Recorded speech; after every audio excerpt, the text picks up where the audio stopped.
A função fundamental da gramática pode ser vista na determinação de regras que, através das quais os símbolos devem ser combinados, tendo como finalidade última a expressão do pensamento.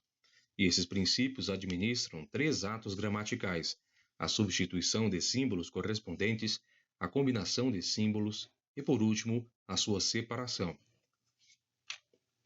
Agora vamos analisar esse primeiro conjunto de regras.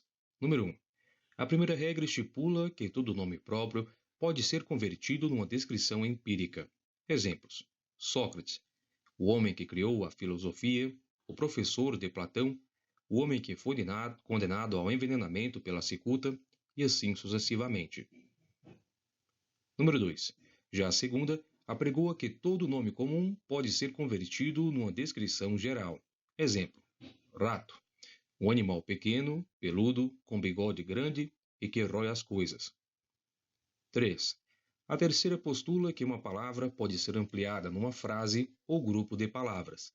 Exemplo: planalto, um plano alto, mata-burro, um matador de burros, etc.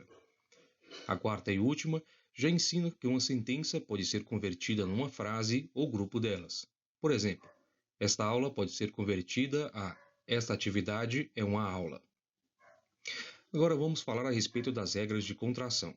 Número 1. Ao contrário da primeira regra de expansão, essa postula que toda descrição empírica pode ser convertida no nome próprio. Enfim, é a mesma coisa que a primeira regra de expansão, só que numa direção contrária. Ou seja, ao invés de convertermos o nome próprio numa descrição empírica, fazemos o oposto. Nós os reduzimos a uma descrição empírica no nome próprio. Número 2. Também é o contrário da segunda regra de expansão.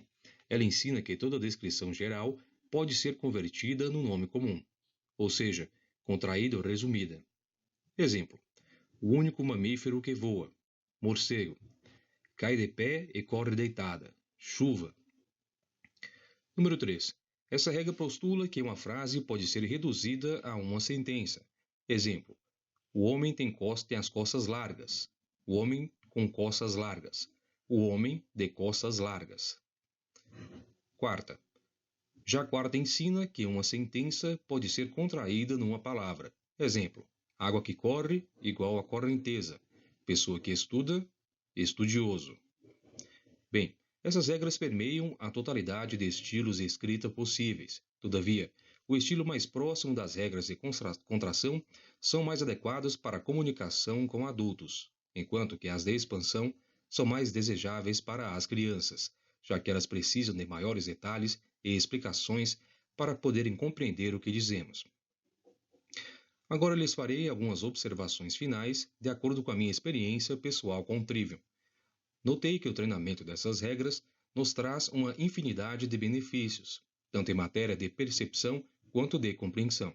A primeira coisa importante que esses exercícios lhe ajudarão a desenvolver é o senso da relação de um todo com as suas partes constituintes, que é uma noção básica para vocês compreenderem a filosofia grega, já que ela lida bastante com termos cujo entendimento desta ideia é um pré-requisito. E também para que vocês percebam que tudo o que dizemos, ao menos em tese, tem e deve ter relação direta com um objeto. Ou seja, os detalhes, notas e predicados sempre têm como fonte um objeto do qual eles surgem. E por último, isso facilita o processo de geração de um esquema cognitivo que servirá de base para as suas eventuais construções verbais e teoréticas no que diz respeito aos seus assuntos estudados. As técnicas de descrição empírica, por exemplo, são muito úteis para quem almeja tornar-se um escritor, porque elas nos ajudam a reunir detalhes ou notas a respeito das pessoas e dos objetos do mundo físico, enquanto a de descrição geral nos auxilia no adestramento de nossa capacidade de definição dos nomes comuns. Já é uma espécie de treinamento para o uso das técnicas de definição que irei abordar posteriormente. Portanto, eu lhes sugiro que pratiquem bastante esses exercícios a partir de agora. Espero que tenham gostado. Se gostaram, não deixe de curtir o meu vídeo e também de se inscreverem no meu canal. Até o próximo vídeo.